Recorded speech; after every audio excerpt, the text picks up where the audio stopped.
श्रीशिवाष्टकम्।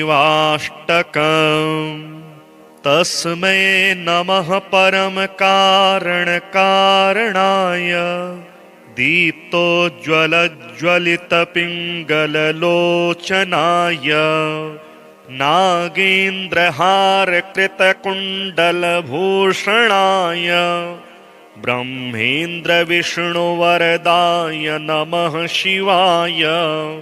श्रीमत्प्रसन्नशशिपन्नगभूषणाय शैलेन्द्रजावदनचुम्बितलोचनाय कैलासमन्दिरमहेन्द्रनिकेतनाय लोकत्रयार्तिहरणाय नमः शिवाय।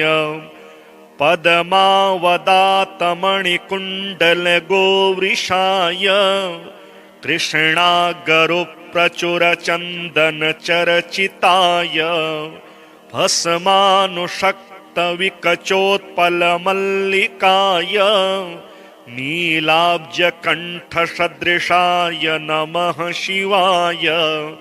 लम्बतसपिङ्गलजटामुकुटोत्कटाय दष्ट्राकरालविकटोत्कटभैरवाय व्याघ्राजिनाम्बरधराय मनोहराय त्रैलोक्यनाथनमिताय नमः शिवाय।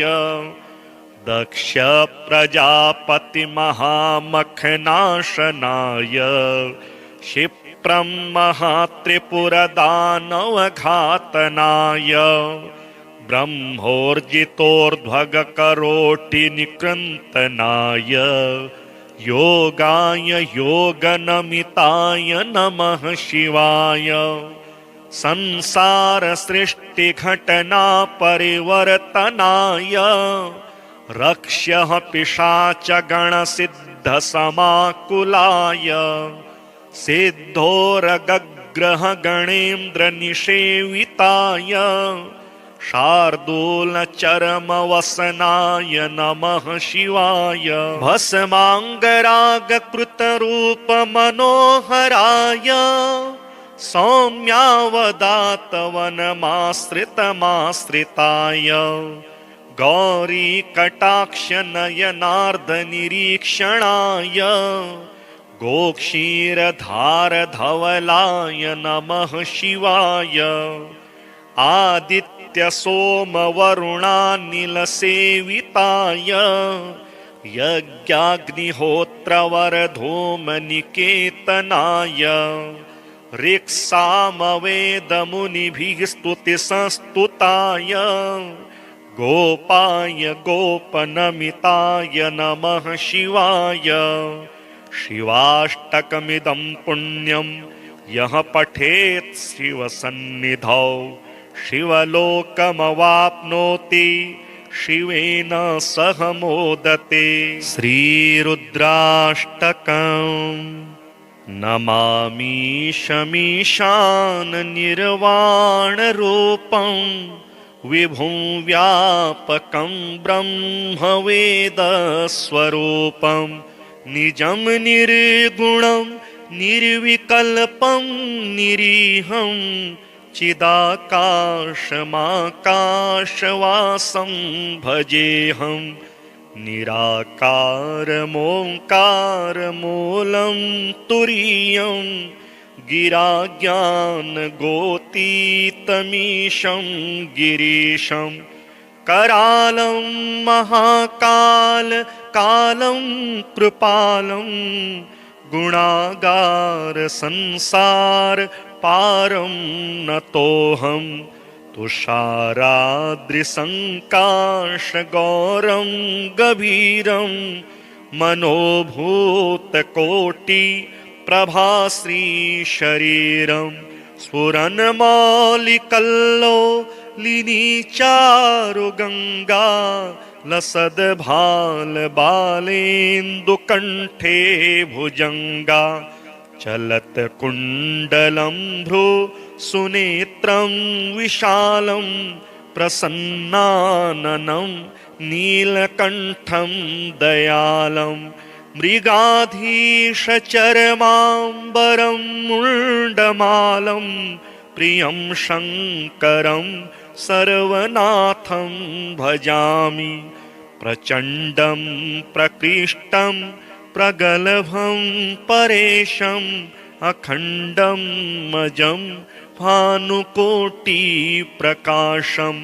त्रयः शूलनिर्मूलनं शूलपाणिं भजेऽहं भवानी पतिं भावगम्यं।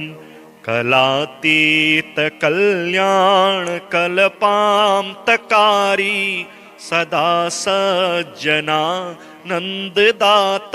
पुरारी चिदानन्दसन्दोहमोहापहारी प्रसीद प्रसीद प्रभो मन्मथारी। न यावदुमानाथ पादारविन्दं भजन्ति ह लोके परे वा नराणां न तावत् सुखं शान्तिसन्तापनाशं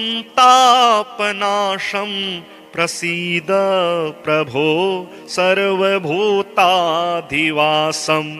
न जानामि योगं जपं नैव पूजां न तोऽहं सदा सर्वदा शम्भुतुभ्यं। जराजन्म दुःखौघतातप्यमानं प्रभो पाहि आपन्नमामीश शम्भो। रुद्राष्टकमिदं प्रोक्तं विप्रेण हरतोषये ये पठन्ति नरा भक्त्या तेषां शम्भुः प्रसीदति। श्रीबिल्वाष्टकं त्रिदलं त्रिगुणाकारं त्रिनेत्रं च त्रियायुधं त्रिजन्मपापसंहारम् एकबिल्वं शिवार्पणं। त्रिशाकैर्बिल्वपत्रैश्च अच्छिद्रैः कोमलैः शुभैः तव पूजां करिष्यामि एकबिल्वं शिवार्पणं। दर्शनं बिल्ववृक्षस्य स्पर्शनं पापनाशनम् अघोरपापसंहारम् एकबिल्वं शिवार्पणं। काशीक्षेत्रनिवासं च कालभैरवदर्शनं प्रयागे माधवं दृष्ट्वा एकबिल्वं शिवार्पणं। तुलसीबिल्वनिर्गुण्डी जम्बीरामलकं तथा पञ्चबिल्वमिति ख्याता एकबिल्वं शिवार्पणं। तटाकं धननिक्षेपं ब्रह्मस्थाप्यं शिवालयं कोटिकन्यामहादानम् एकबिल्वं शिवार्पणं। दन्त्यश्वकोटिदानानि अश्वमेधशतानि च कोटिकन्यामहादानम् एकबिल्वं शिवार्पणं। सालग्रामसहस्राणि विप्रान्नं शतकोटिकं यज्ञकोटिसहस्राणि एकबिल्वं शिवार्पणम्। अज्ञानेन कृतं पापं ज्ञानेनापि कृतं च यत् तत्सर्वं नाशमायातु एकबिल्वं शिवार्पणम्। एकैकबिल्वपत्रेण कोटियज्ञफलं लभेत्। महादेवस्य पूजार्थम् एकबिल्वं शिवार्पणम्। अमृतोद्भववृक्षस्य महादेवप्रियस्य च मुच्यन्ते कण्टकाघाता कण्टकेभ्यो हि मानवाः। तस्मै नमः परमकारणकारणाय दीप्तोज्ज्वलज्वलितपिङ्गललोचनाय नागेन्द्रहारकृतकुण्डलभूषणाय ब्रह्मेन्द्रविष्णुवरदाय नमः शिवाय श्रीमत्प्रसन्नशशिपन्नगभूषणाय शैलेन्द्रजावदनचुम्बितलोचनाय कैलासमन्दिरमहेन्द्रनिकेतनाय लोकत्रयार्तिहरणाय नमः शिवाय पद्मावदातमणिकुण्डलगोवृषाय तृष्णागरुप्रचुरचन्दनचरचिताय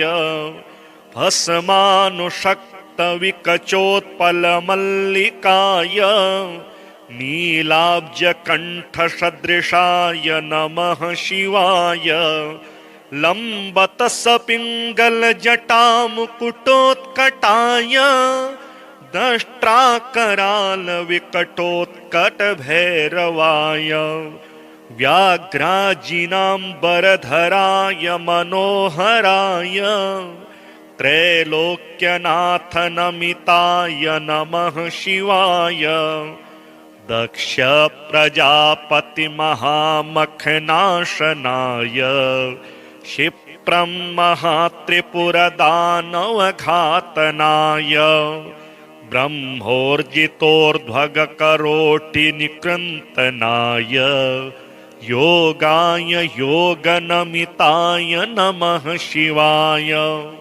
संसारसृष्टिघटनापरिवर्तनाय रक्ष्यः पिशाचगणसिद्धसमाकुलाय सिद्धोरगग्रहगणेन्द्रनिषेविताय शार्दूलचरमवसनाय नमः शिवाय भस्माङ्गरागकृतरूपमनोहराय सौम्यावदातवनमाश्रितमाश्रिताय गौरीकटाक्षनयनार्धनिरीक्षणाय गोक्षीरधारधवलाय नमः शिवाय आदित्यसोमवरुणानिलसेविताय यज्ञाग्निहोत्रवरधूमनिकेतनाय ऋक्सामवेदमुनिभिः स्तुतिसंस्तुताय गोपाय गोपनमिताय नमः शिवाय शिवाष्टकमिदं पुण्यं यः पठेत् शिवसन्निधौ शिवलोकमवाप्नोति शिवेन सह मोदते। श्रीरुद्राष्टकम्। नमामि शमीशाननिर्वाणरूपं विभुं व्यापकं ब्रह्मवेदस्वरूपं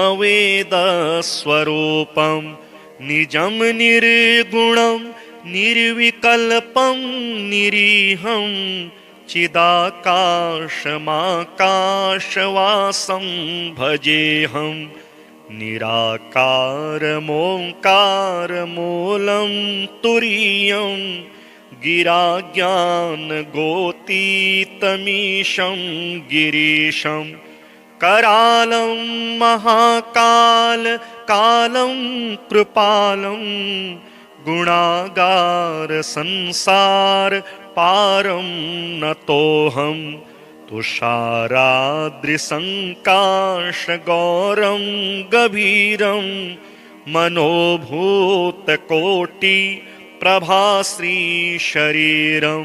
स्फुरन्मालिकल्लोलिनीचारुगङ्गा लसद्भालबालेन्दुकण्ठे भुजङ्गा चलत्कुण्डलं भ्रू सुनेत्रं विशालं प्रसन्नाननं नीलकण्ठं दयालं मृगाधीशचरमाम्बरं मुण्डमालं प्रियं शङ्करं सर्वनाथं भजामि।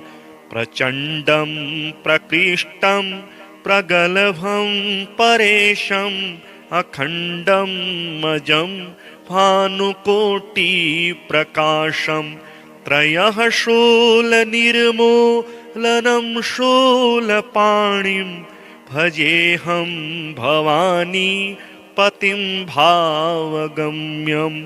कलातीतकल्याणकल्पान्तकारी सदा सज्जनानन्ददाता पुरारी चिदानन्दसन्दोहमोहापहारी प्रसीद प्रसीद प्रभो मन्मथारी। न यावदुमानाथपादारविन्दं भजन्ति ह लोके परे वा नराणां न तावत् सुखं शान्तिसन्तापनाशं प्रसीद प्रभो सर्वभूताधिवासं। न जानामि योगं जपं नैव पूजां न तोऽहं सदा सर्वदा शम्भुतुभ्यं। जराजन्म दुःखौघतातप्यमानं प्रभो पाहि आपन्नमामीश शम्भो। रुद्राष्टकमिदं प्रोक्तं विप्रेण हरतोषये ये पठन्ति नरा भक्त्या तेषां शम्भुः प्रसीदति। श्रीबिल्वाष्टकं त्रिदलं त्रिगुणाकारं त्रिनेत्रं च त्रियायुधं त्रिजन्मपापसंहारम् एकबिल्वं शिवार्पणम्। त्रिशाकैर्बिल्वपत्रैश्च अच्छिद्रैः कोमलैः शुभैः तव पूजां करिष्यामि एकबिल्वं शिवार्पणम्। दर्शनं बिल्ववृक्षस्य स्पर्शनं पापनाशनम् अघोरपापसंहारम् एकबिल्वं शिवार्पणम्। काशीक्षेत्रनिवासं च कालभैरवदर्शनम् प्रयागे माधवं दृष्ट्वा एकबिल्वं शिवार्पणम्। तुलसीबिल्वनिर्गुण्डी जम्बीरामलकं तथा पञ्चबिल्वमिति ख्याता एकबिल्वं शिवार्पणम्। तटाकं धननिक्षेपं ब्रह्मस्थाप्यं शिवालयं कोटिकन्यामहादानम् एकबिल्वं शिवार्पणम्। दन्त्यश्वकोटिदानानि अश्वमेधशतानि च कोटिकन्यामहादानम् एकबिल्वं शिवार्पणम्। सालग्रामसहस्राणि विप्रान्नं शतकोटिकम् यज्ञकोटिसहस्राणि एकबिल्वं शिवार्पणम्। अज्ञानेन कृतं पापं ज्ञानेनापि कृतं च यत् तत्सर्वं नाशमायातु एकबिल्वं शिवार्पणम्। एकैकबिल्वपत्रेण कोटियज्ञफलं लभेत्।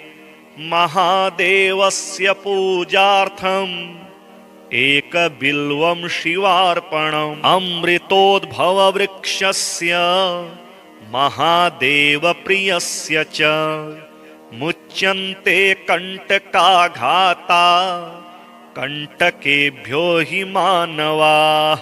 तस्मै नमः परमकारणकारणाय दीप्तोज्ज्वलज्वलितपिङ्गललोचनाय नागेन्द्रहारकृतकुण्डलभूषणाय ब्रह्मेन्द्रविष्णुवरदाय नमः शिवाय श्रीमत्प्रसन्नशशिपन्नगभूषणाय शैलेन्द्रजावदनचुम्बितलोचनाय कैलासमन्दिरमहेन्द्रनिकेतनाय लोकत्रयार्तिहरणाय नमः शिवाय पद्मावदातमणिकुण्डलगोवृषाय कृष्णागरुप्रचुरचन्दनचरचिताय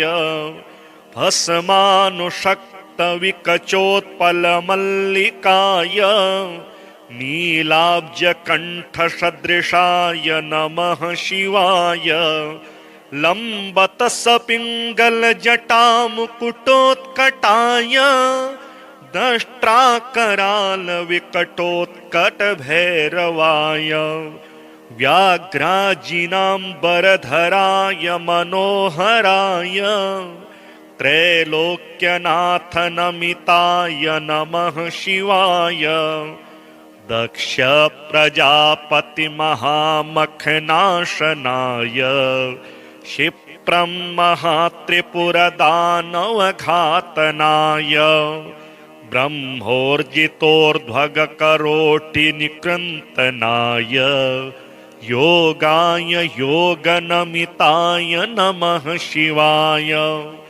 संसारसृष्टिघटनापरिवर्तनाय रक्ष्यः पिशाचगणसिद्धसमाकुलाय सिद्धोरगग्रहगणेन्द्रनिषेविताय शार्दूलचरमवसनाय नमः शिवाय भस्माङ्गरागकृतरूपमनोहराय सौम्यावदातवनमाश्रितमाश्रिताय गौरीकटाक्षनयनार्धनिरीक्षणाय गोक्षीरधारधवलाय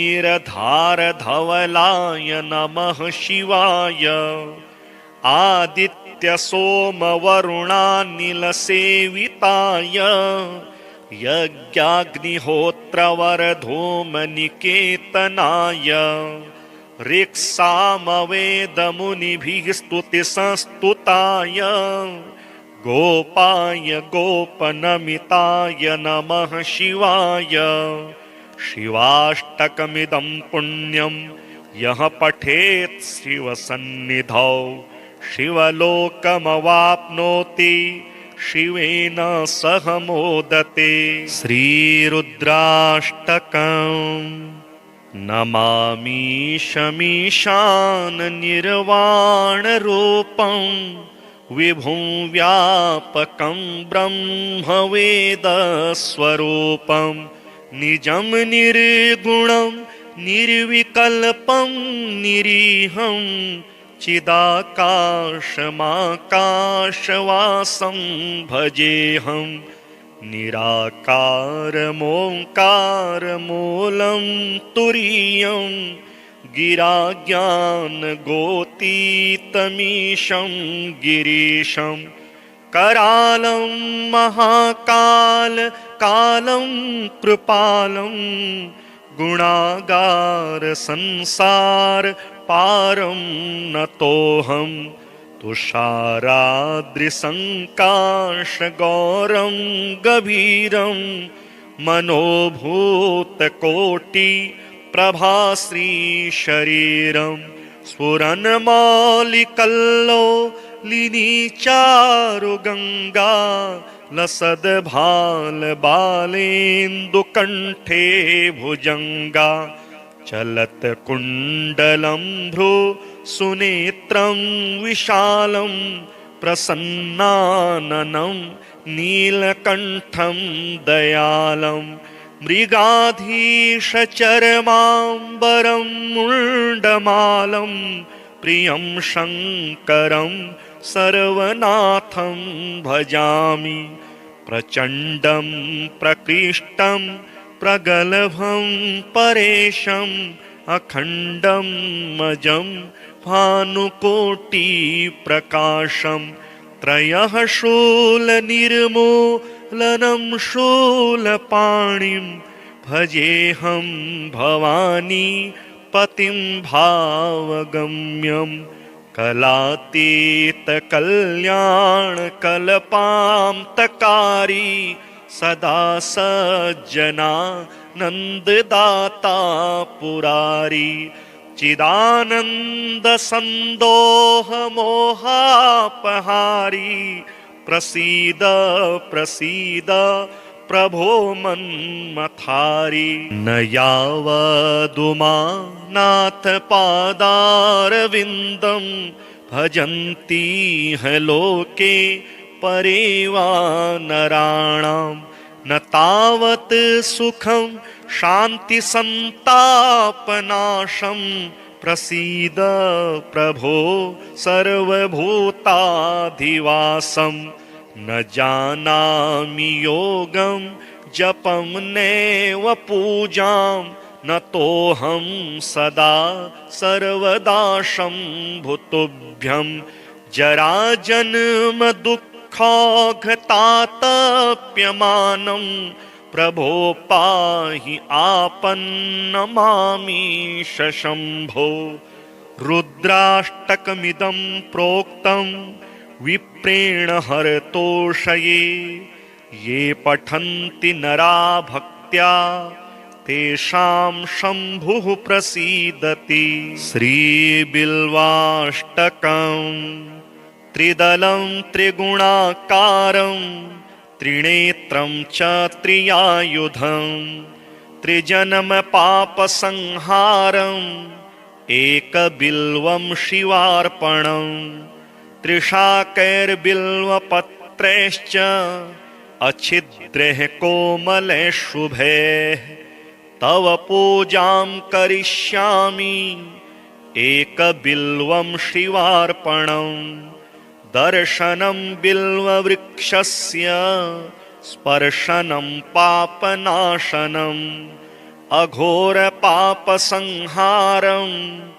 एकबिल्वं शिवार्पणम् काशीक्षेत्रनिवासं च कालभैरवदर्शनम् प्रयागे माधवं दृष्ट्वा एकबिल्वं शिवार्पणम् तुलसीबिल्वनिर्गुण्डी जम्बीरामलकं तथा पञ्चबिल्वमिति ख्याता एकबिल्वं शिवार्पणम् तटाकं धननिक्षेपं ब्रह्मस्थाप्यं शिवालयं कोटिकन्यामहादानम् एकबिल्वं शिवार्पणम् दन्त्यश्वकोटिदानानि अश्वमेधशतानि च कोटिकन्यामहादानम्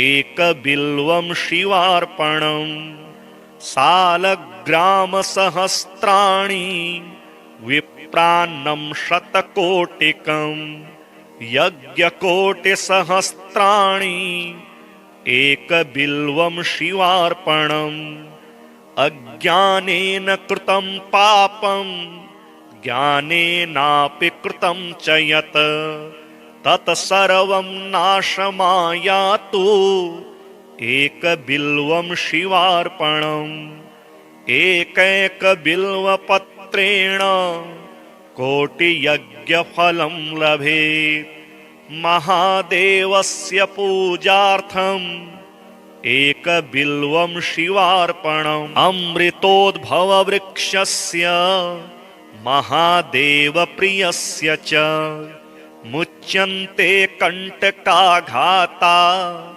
कण्टकेभ्यो हि मानवाः तस्मै नमः परमकारणकारणाय दीप्तोज्ज्वलज्वलितपिङ्गललोचनाय नागेन्द्रहारकृतकुण्डलभूषणाय ब्रह्मेन्द्रविष्णुवरदाय नमः शिवाय। श्रीमत्प्रसन्नशशिपन्नगभूषणाय शैलेन्द्रजावदनचुम्बितलोचनाय कैलासमन्दिरमहेन्द्रनिकेतनाय लोकत्रयार्तिहरणाय नमः शिवाय। पद्मावदातमणिकुण्डलगोवृषाय तृष्णागरुप्रचुरचन्दनचरचिताय भस्मानुषक्तविकचोत्पलमल्लिकाय नीलाब्जकण्ठसदृशाय नमः शिवाय। लम्बतसपिङ्गलजटामुकुटोत्कटाय दष्ट्राकरालविकटोत्कटभैरवाय व्याघ्राजिनाम्बरधराय मनोहराय त्रैलोक्यनाथनमिताय नमः शिवाय। दक्षप्रजापतिमहामखनाशनाय क्षिप्रं महात्रिपुरदानवघातनाय ब्रह्मोर्जितोर्ध्वगकरोटिनिकृन्तनाय योगाय योगनमिताय नमः शिवाय। संसारसृष्टिघटनापरिवर्तनाय रक्ष्यः पिशाचगणसिद्धसमाकुलाय सिद्धोरगग्रहगणेन्द्रनिषेविताय शार्दूलचरमवसनाय नमः शिवाय। भस्माङ्गरागकृतरूपमनोहराय सौम्यावदातवनमाश्रितमाश्रिताय गौरीकटाक्षनयनार्दनिरीक्षणाय गोक्षीरधारधवलाय नमः शिवाय। आदित्यसोमवरुणानिलसेविताय यज्ञाग्निहोत्रवरधूमनिकेतनाय ऋक्सामवेदमुनिभिः स्तुतिसंस्तुताय गोपाय गोपनमिताय नमः शिवाय। शिवाष्टकमिदं पुण्यं यः पठेत् शिवसन्निधौ शिवलोकमवाप्नोति शिवेन सह मोदते। श्रीरुद्राष्टकम्। नमामि शमीशाननिर्वाणरूपं विभुं व्यापकं ब्रह्मवेदस्वरूपं निजं निर्गुणं निर्विकल्पं निरीहं चिदाकाशमाकाशवासं भजेऽहं। निराकारमोङ्कारमूलं तुरीयं गिराज्ञानगोतीतमीशं गिरीशं करालं महाकाल कालं कृपालं गुणागार संसार पारं नतोऽहं। तुषाराद्रिसङ्काशगौरं गभीरं मनोभूतकोटि प्रभाश्रीशरीरं स्फुरन्मौलिकल्लोलिनीचारुगङ्गा लसद्भालबालेन्दुकण्ठे भुजङ्गा चलत्कुण्डलं भ्रू सुनेत्रं विशालं प्रसन्नाननं नीलकण्ठं दयालं मृगाधीशचरमाम्बरं मुण्डमालं प्रियं शङ्करं सर्वनाथं भजामि। प्रचण्डं प्रकृष्टं प्रगल्भं परेशं अखण्डम् अजं भानुकोटिप्रकाशं त्रयः शूलनिर्मूलनं शूलपाणिं भजेऽहं भवानी पतिं भावगम्यं कलातीतकल्याणकल्पान्तकारी सदा सज्जनानन्ददाता पुरारी चिदानन्दसन्दोहमोहापहारी प्रसीद प्रसीद प्रभो मन्मथारी न यावदुमानाथ पादारविन्दं भजन्ति ह लोके परे वा नराणां न तावत् सुखं शान्तिसन्तापनाशं प्रसीद प्रभो सर्वभूताधिवासं न जानामि योगं जपं नैव पूजां न तोऽहं सदा सर्वदा शम्भुतुभ्यं जराजन्म दुःखौघतातप्यमानं प्रभो पाहि आपन्नमामीश शम्भो रुद्राष्टकमिदं प्रोक्तं विप्रेण हरतोषये ये पठन्ति नरा भक्त्या तेषां शम्भुः प्रसीदति श्रीबिल्वाष्टकम्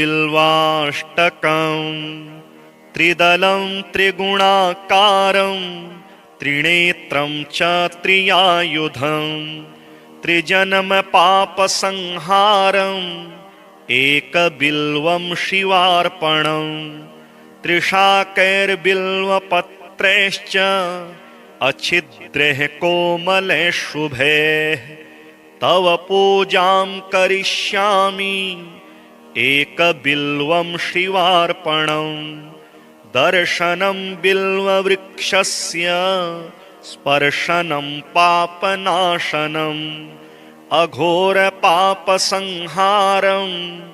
एकबिल्वं शिवार्पणं काशीक्षेत्रनिवासं च कालभैरवदर्शनं